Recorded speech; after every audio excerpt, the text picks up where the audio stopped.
दोस्तों, एक महिला एसडीएम अपना वेश बदलकर एक 5 स्टार होटल में पहुंचती है और वहां पे वो नौकरानी का काम मांगती है। जो काउंटर पे बैठा व्यक्ति होता है, जो रिसेप्शन पे होता है, उससे बोलती है कि मुझे कुछ काम चाहिए, मुझे काम दे दो, मुझे बहुत ज़रूरत है, पैसे की बहुत ज़रूरत है।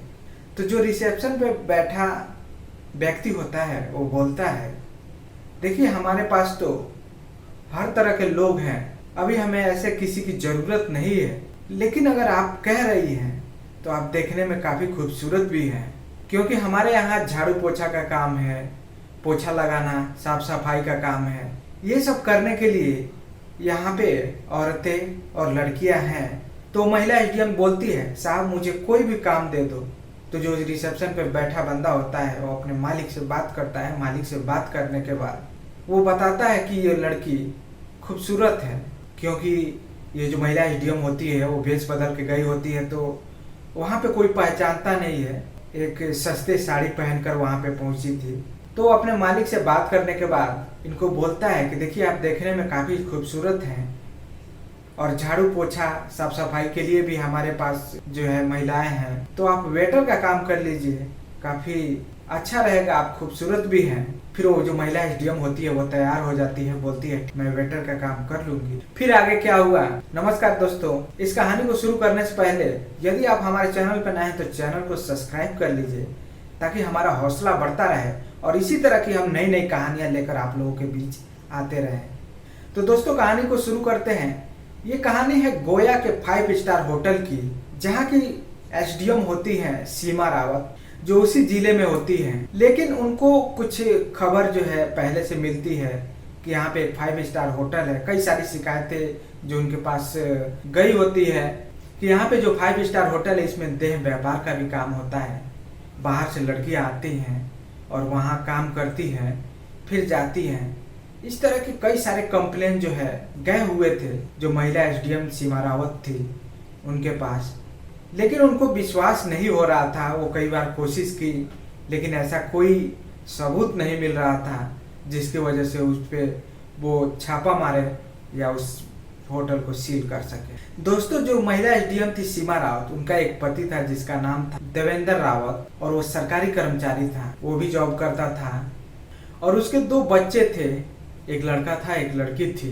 और जो महिला एसडीएम थी ये अपने ऑफिस चली जाती थी, लेकिन जो देवेंद्र रावत था उसका दूसरे महिलाओं के साथ अफेयर चल रहा था, लड़कियों के साथ अफेयर चल रहा था। इस बात को कई बार जो महिला एसडीएम होती है सीमा रावत वो नोटिस भी करती है। कई बार बातें झगड़ा होता है, क्योंकि एसडीएम जो होती है वो बाहर के लोगों के लिए ही होती है, घर में कोई एसडीएम नहीं होता है। तो उन दोनों पति पत्नी में झगड़ा होते रहते हैं।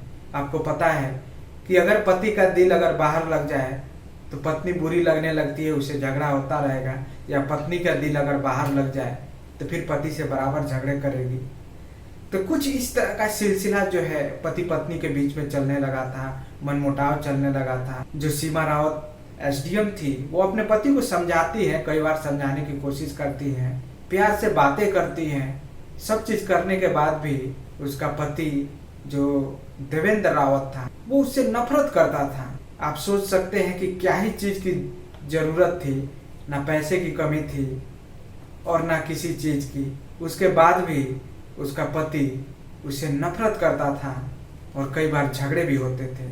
उसके बाद एक बार जो होटल की शिकायत गई थी उस महिला एसडीएम के पास, उसी होटल में जो इसका पति था देवेंद्र रावत, उसमें महिलाओं कभी महिला को लेकर जाता था और कभी किसी लड़की को लेकर जाता था और वहाँ शारीरिक संबंध बनाता था। उसके बाद फिर वो वापस आता था, 1-2 घंटे, कभी 4 घंटे ऐसे वहाँ पे वो होटल में बिताता था। ये बात वहाँ के जो करीबी लोग थे उन लोगों को पता चलता है, वो लोग देखते भी हैं। एक बार मैडम को बताने की कोशिश करते हैं कि मैडम ऐसी ऐसी बात है, लेकिन मैडम विश्वास नहीं करती है और अपने पति से जाकर के एक बार पूछती भी है। तो उसका पति उससे फिर लड़ने लगता है और बोलता है, तुम मेरे पे खामोखा शक कर रही हो, ऐसा कुछ है, मैं तुम्हारे अलावा किसी और को देखता तक नहीं हूँ। लेकिन जो एसडीएम सीमा रावत का पति था उसका अफेयर चल रहा था, लेकिन मैडम एसडीएम को जब तक सबूत न मिले वो कह सकती थी लड़ाई होती थी वहीं पे ख़त्म हो जाती थी। वो भी अपने रिश्तों को बचाने के लिए कुछ नहीं कर पाती थी। लेकिन ऐसे ही कुछ दिन सिलसिला चलता रहा। दरअसल एक दिन ऐसी बात हुई कि वहाँ जब देवेंद्र रावत एक महिला को लेकर पहुँचता है, उसी समय वहाँ के जो नज़दीकी लोग होते हैं उसका वीडियो बना लेते हैं। अगले दिन जब एक लड़की को लेकर पहुँचता है तो उसका वीडियो बना देते हैं। और ये दोनों वीडियो बनाने के बाद उस महिला एसडीएम सीमा रावत के पास वो लोग पहुँचते हैं और दिखाते हैं कि देखिए ऐसी ऐसी बात है और इस होटल में ऐसा ऐसा काम होता है। उसके बाद जो महिला एसडीएम होती है उस वीडियो को देखकर उसके पांव तले धरती खिसक जाती है। वो हैरान हो जाती है देखकर कि मेरे पति मेरे सामने कितना झूठ बोलते हैं और ये मेरे पीठ पीछे क्या से क्या कर रहे हैं। होटल में औरतों के साथ, लड़कियों के साथ वो समय व्यतीत कर रहे हैं और जब मैं पूछती हूँ तो मुझसे लड़ाई भी करने लगते हैं।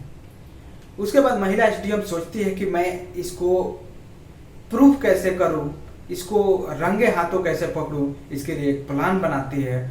एक गरीब का भेष बदलकर उस होटल पे पहुंचती है और 100-200 रुपए वाली साड़ी पहनकर एकदम गरीब जैसी दिखती है और वहाँ पहुंचती है। पहुंचने के बाद जो रिसेप्शन पे बैठा व्यक्ति होता है उससे नौकरी मांगती है कि मुझे नौकरी दे दो, मुझे बहुत ज़रूरत है।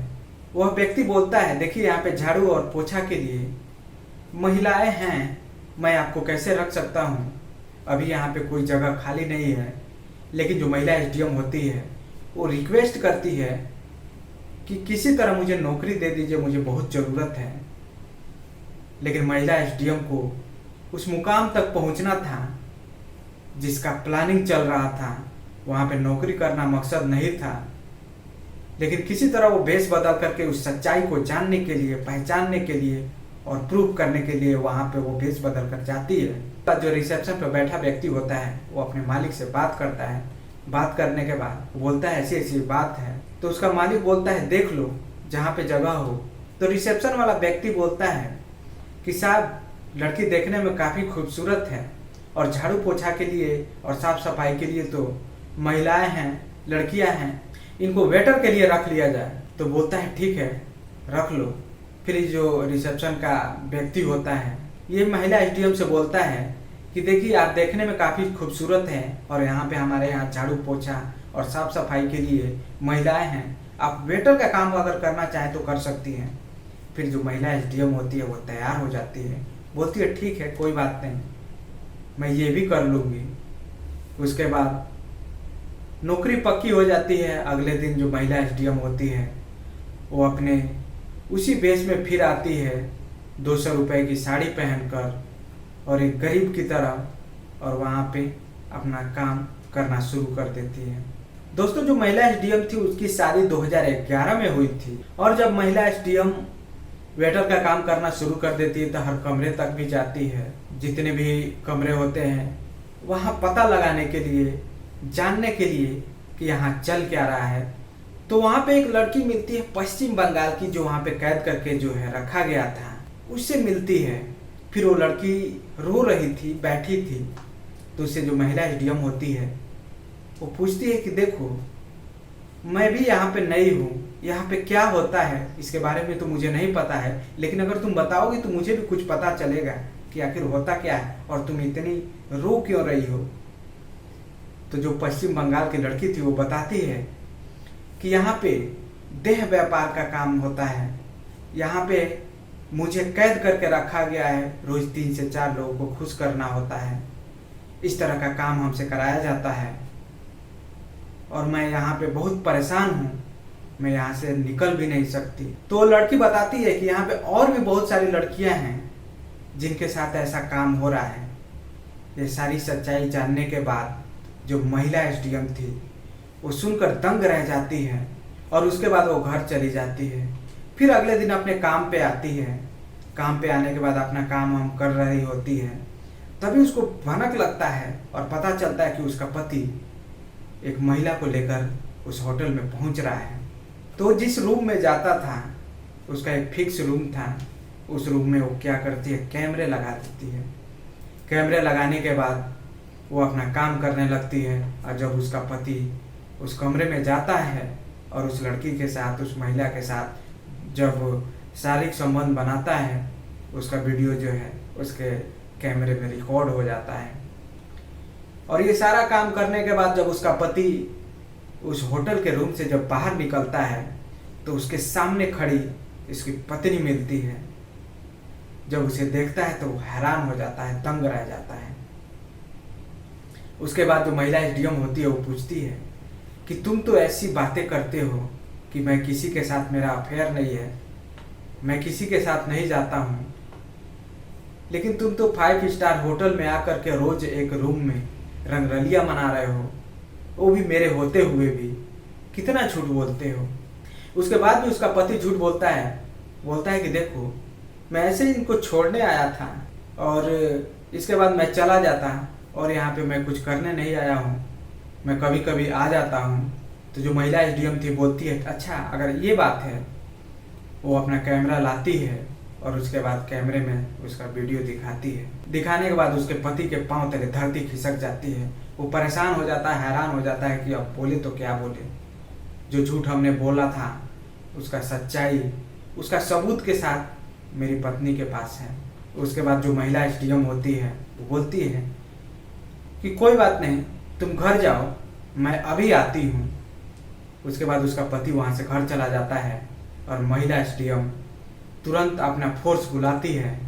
उस होटल में जितनी भी लड़कियां कैद थी सबको आज़ाद किया जाता है, उनके घर भेजा जाता है और उस होटल में ताला लग जाता है, यानी कि होटल सील हो जाता है। कई सारे धाराएं लगाकर उस होटल मालिक को जेल भी भेज दिया जाता है। उसके बाद महिला एसडीएम जो है अपने घर पहुंचती है। घर पहुंचने के बाद बैठती है, बातें करती है। उसका पति उसे मनाने की कोशिश करता है, बताने की कोशिश करता है कि देखो जो हो गया सो हो गया, मुझे माफ़ कर दो, ऐसी गलती मैं दोबारा नहीं करूँगा। तो जो महिला एसडीएम होती है बोलती है अब तुम्हें कुछ करने की ज़रूरत नहीं है, तुम आज़ाद होकर रहना चाहते हो, मैं भी यही चाहती हूँ कि तुम्हारी खुशी में ही मेरी खुशी है, इसलिए तुम जैसा चाहते हो वैसा ही होगा। तो अपने पति को बोलती है जिस लड़की को लेकर गए थे उसको बुलाओ। उसके बाद उसका पति उसको फ़ोन करता है और उस लड़की को बुलाता है। लड़की बुलाने के बाद उस लड़की को बैठाया जाता है। पानी जो है महिला एसडीएम जो होती है मंगाती है, चाय नाश्ता कराती है। उसके बाद अपना एक टीम बुलाती है जिसमें उसके तलाक के पेपर भी आते हैं। बहुत सारे लोग भी वहाँ पहुँचते हैं। पहुँचने के बाद वो महिला एसडीएम बोलती है अपने पति से देखो तुम्हें ये लड़की पसंद है, तुम इसी के साथ रहो और ये तलाक का पेपर है, इस पर साइन कर दो। इसके बाद जब तलाक का पेपर उसका पति देखता है तो वो सन्न रह जाता है कि अब करें तो क्या करें, लेकिन कुछ नहीं कर पाता है। उस पेपर पे उसको साइन करना पड़ता है और फिर महिला एसडीएम उन दोनों की वहीं पे शादी करा देती है और बोलती है कि जाओ तुम लोग खुश रहो और एक साथ रहो। फिर दोनों वहाँ से चले जाते हैं। जो भी पैसे की लेन देन थी वो भी वहाँ पे पति पत्नी क्लियर कर लेते हैं। जो उनका पैसा था, जो उनके पास था, दोनों आधे आधे बांट लेते हैं। उसके बाद उसका पति वहाँ से चला जाता है और ये जो महिला एसडीएम होती है ये अपने बेटे और बेटी के साथ अपने घर पे रहने लगती है और अपनी नई जिंदगी की शुरुआत कर। तो दोस्तों उस महिला एसडीएम ने अपने पति के साथ सही किया या गलत, कमेंट बॉक्स में ज़रूर आप बताइए, क्योंकि समाज में इस तरह की आजकल बहुत सारी घटनाएं आपको सुनने की मिलती होंगी कि पति के रहते हुए भी पत्नी कुछ कर जाती है, पत्नी के रहते हुए भी पति कहीं ना कहीं कुछ कर जाता है। इस तरह की आजकल समाज में बहुत सारी घटनाएं आपको सुनने को, देखने को मिलता होगा। तो दोस्तों इस कहानी को सुनाने का मकसद आपके भावनाओं को ठेस पहुंचाना नहीं, आपको जागरूक करना है कि इस चीज़ों से बचें। और आपकी क्या राय है कमेंट बॉक्स में ज़रूर बताइए। मिलते हैं नए वीडियो में नई कहानी के साथ। धन्यवाद। जय हिंद।